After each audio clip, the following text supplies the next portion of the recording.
Kumbaga, kung ano po yung isang utos sa magtipan, ay ito ang dapat na maging pamantayan natin sa bagong tipan. Yung walong pagpapala. So, bahagi yun. Bagamat kung minsan, sabi nga natin yun yung counterpart ng bago. Sa bagong tipan, mayroong 12 lahi, ano? 12 ang anak ni Jacob ay 12 tribes of Israel, mayroong 12 disciples, ano? Bahagi ho, mayroong lumang Adan, may bagong Adan, ano? May 10 utos ng Diyos, 8 pagpapala. Bagamat o kumisa nakasentro pa lang tayo sa 10 Commandments, no? Yun ang sentro natin eh. Pero kung tusin, yun ay bahagi ho ng lumang tipan. Dapat din mag-move on tayo. No? Saan? Sa 8 pagpapala. No? At ano yung bahagi ho nito? Ito'y kung tutusin po, napakalalim. No? Kung inyong maalala, no? Naging bahagi rin ng ating pag-aaral noon, yung tinatawag nating appreciative inquiry. Ano? Naalala nyo? Appreciative inquiry. Bagamat yun ay business model, ginawa natin bilang mga mananampalataya, ano? At naging bahagi ng ating pagtugon. Tinatawag natin ay pagkakataon. Pero kung tusin niya, alin yun? Ang pinaka-ugat nun, sa biblical terms, ay alin? Pagpapala. Ano? Pagpapala. Kabaligtaran ng alin? Sa wimpala. Ano? O yung mas matinding salita ay alin? Sinumpa. Ano? Kasi nandulot ng pagliligtas na Jesus. Ano? Yun yung ating binigyan ng pagpapahalaga nitong panahon ng Kwaresma ng muling pagkabuhay. Ano? Ang dulot ng pagpapala ng Diyos. Na alin? Niligtas tayo. Kaya bahagi rin ito na alin, na sana makita natin yung pagkilos na ito na alin. Una, tigit sa lahat, yung pinagbabasihan natin na alin. Na huwag natin kalimutan yung primacy of God's graciousness. At ano yun? Pinagpala ako ng Diyos. Pinagpala ako ng Diyos. Bahagi yun. Gusto ng Diyos na ako'y pagpalain. No? Kung minsan, sinasabi natin, kung minsan na kami, ito ang term na ginagamit natin kung minsan ay medyo negative.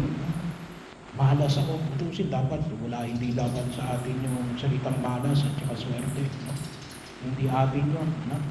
Hindi bahagi ng pananampalataya yun. Kasi bakit? Kasi pag sinabi mong malas at swerte, by chance, wala doon yung alin, wala doon yung plano ng Diyos. No? Ba't ka nagkaroon nun? Meron lang ako nito, kaya ako'y sinuwerte. It's by chance. Hindi doon nakikita natin alin. Bakit muna kami dyan? Makita natin alin. Gusto ng Diyos na ako ay pagpalain. No? Yun yung pinagbabasihan natin. Kaya napakahalaga yung tinatawag natin yung idea na kung tutusin itong 8 pagpapala. Na makita natin alin, pagpapala. Ano? Pagpapala. What do we bring? Pagpapala o sabimpala? Ano? Ano ba ang dinadala natin kapag tayo ay kumikilos sa daigdig na ito? At ano yung sentimento natin? Ano? Yung tayo ay makapagbigay ng pagpapala o makasakit tayo sa ibang tao. No? Bahagi yun no? Kaya, yun yung mahalagang pag-uugutan natin. No? At kayo, mga bago na mga magiging katekista, no? Sana makita natin ito. Na alin, ito'y bahagi ng pagpapala ng Diyos. Napakahalaga na yun ang makita natin. Pinagpapala ako ng Diyos. Pinagpapala ako ng Diyos. Alam niyo nung una, ako'y bagong pari, siyempre kapag bagong pari, sa kapag yung mga matatanda, magmamano sa iyo. Pero later on, nagbago yung bakit? Kasi pari kayo, Pero hindi lang ang pari, Pero tayong lahat, what we should know. Ang sabi nga natin ay alin, kapag nagbe-bless. Kaya nga humingi ng blessing eh. No? Pagkakataon na kung saan ay iba. Pero ako, ito na ginagamit ko, pinagpala ka ng Diyos. Medyo, kaysa sa pagpalain ka ng Diyos. Well, still one and the same. No? Pero kasi nga, dapat may hinuhubog tayo ng Diyos. At yun ang magiging bahagi niya. Isang pagpapala ng Diyos. At ito, sa 8 Beatitudes, kay San Mateo, 8 pagpapala. Kay San Lucas, ay 4 na pagpapala at 4 na sawing palad. Pero isang bahagi o rito na kung saan makita natin. At kung tusin, yung pinakabasyan nito ay mapapalad ang mga aba na wala nang inaasahan kundi ang Diyos. Medyo malalim yung salitang aba. Kung tutusin mo, mas iba ito sa isang kasi mapalad ang mga nahapis, mapapalad ang mga mapagkumbaba, yung aba rito. Kung tutusin, iba pa o yung pagka mapagkumbaba. No? Mapalad ang mga mahabagin, mapapalad ang mga gumagawa ng daan ng pagkasundo, mapalad ang mga pinag-uusig dahil sa pagsunod nila sa kalooban ng Diyos, mapalad kayo kapag dahil sa inilimura kayo ng mga tao, pinag-uusig sa pangalan ni Jesus. So ito yung walang pagpapala nito. Pero yung salitang pagkaaba ay medyo iba sa pagkababa. Kasi yung aba rito, well, tuturuan ka magpakumbaba. Kasi pag sinabi mong aba, ay talagang natawag na natin dito ay dukha. Dukha. Walang-wala. Kung tutusin, doon yung pinagbabasihan. And sometimes, doon natin nararanasan itong mga bagay na ito. Bahagi yun, yung kababaan ng katatayuan at nais natin na sana rin ganun din kababaan din ng ating kalooban. Pero yung pagiging aba, very strong mo yan kahit na sa lumang tipan. Bahagi yun na kung saan ay makita natin yung tinatawag nating anawim, yung mga tinatawag na mga nakalimutan, mga tawagin natin ay mga latak ng lipunan. Yun ang tinatawag natin. At kung maalala ninyo, isang pagpapakumpara lang, yung ebanghelyo natin nung nakaraang Sabado. Ano yung ebanghelyo natin nung nakaraang Sabado? Mag-ingat kayo. Saan? Sa mga Pariseo na nagpapahaba ng pilakterya sa mga sinagoga. Ibig sabihin, mag-ingat kayo sa mga taong mayayabang. Yung mga taong nagpapalapad ng papel. Bakit? Dalawa. Una, pag sinabi natin mag-ingat, huwag kayong tutulad sa kanila na maging mayabang. Sa bahagi o yun, na kung saan makita natin. Pero meron pang isa. Ano ba yung isa? Na mag-ingat kayo na alin? Do not associate with them. Bakit? Kasi kung minsan may mga taong kung minsan magre-reklamo sa Diyos, Panginoon, bakit naman ako winalang yan ng tao ito? Siguro kapag makapagninilay lang tayo ng maigi, baka sasabihin ng Diyos sama ka kasi ng sama dyan. Kasi mayayabang yung mga yan Dahil sa mayayabang ang mga yan, anong gagawin nila? Isasangkalang ka niyan. Pwede ka nilang isangkalang. Sa mga bahagi. Kaya hindi lang yung huwag mo silang tutularan. Huwag kayong lalapit sa kanila. Bakit? Kasi maging bahagi yan ng alin. Magiging tawag ko nga din collateral damage ka. Maging collateral damage ka. Para lang sila makapagyabang. Bahagi yun. Kung minsan, sinisisi natin ang Diyos. Bakit ginawa sa atin ito? Bait-bait natin. Kung makapagninilay lang tayo, baka sabihin sa atin ng Diyos, ang tigas ng ulo mo Sinabi ko na sa iyo, huwag kang makikisama sa mga yan. Kasi idadamay ka niyan. Para lang mapalapad ang kanilang pilakterya. Bahagi yun. Kaya, very strong yung sinabi ni Jesus, mapapalad ang mga aba. Bahagi yun. Yung walang-wala. Pero, isa yun. Pangalawa yun din. Sinong aasahan?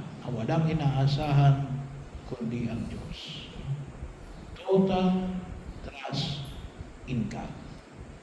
Na hindi tayo pababayaan ng Diyos. Bahagi ho yun eh. No?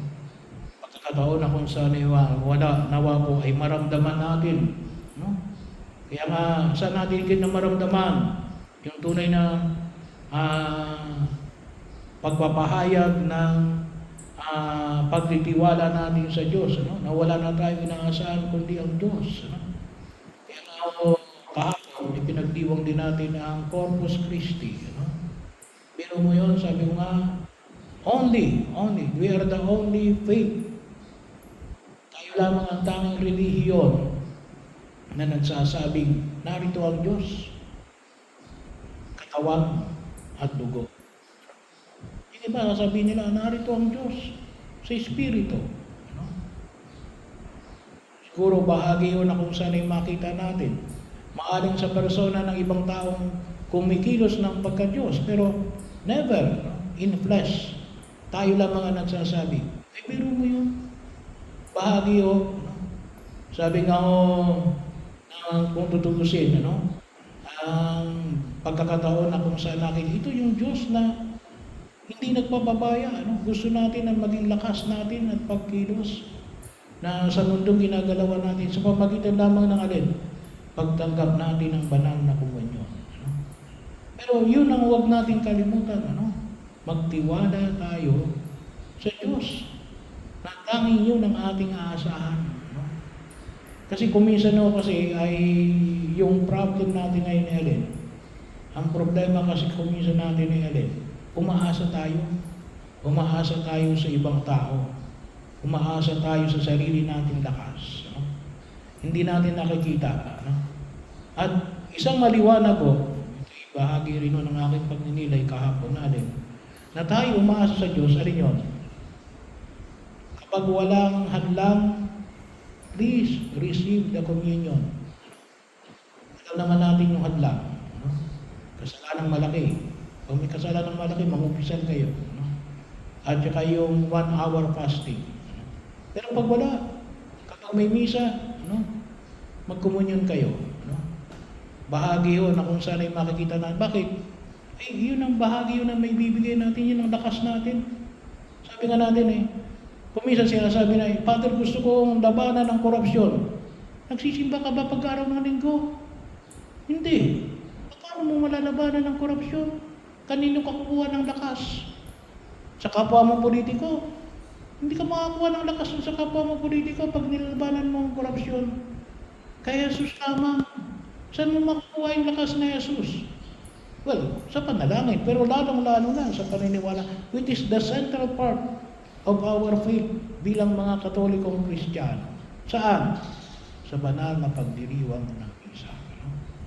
Kaya bahagi yun, yung sinasabi natin, kaya po ako'y humahanga doon sa mga taong kahit na walang-wala, nakapagsisimba, pag-araw ng linggo, at kuminsan yung iba alin, everyday, at kumukuha ng lakas, saan?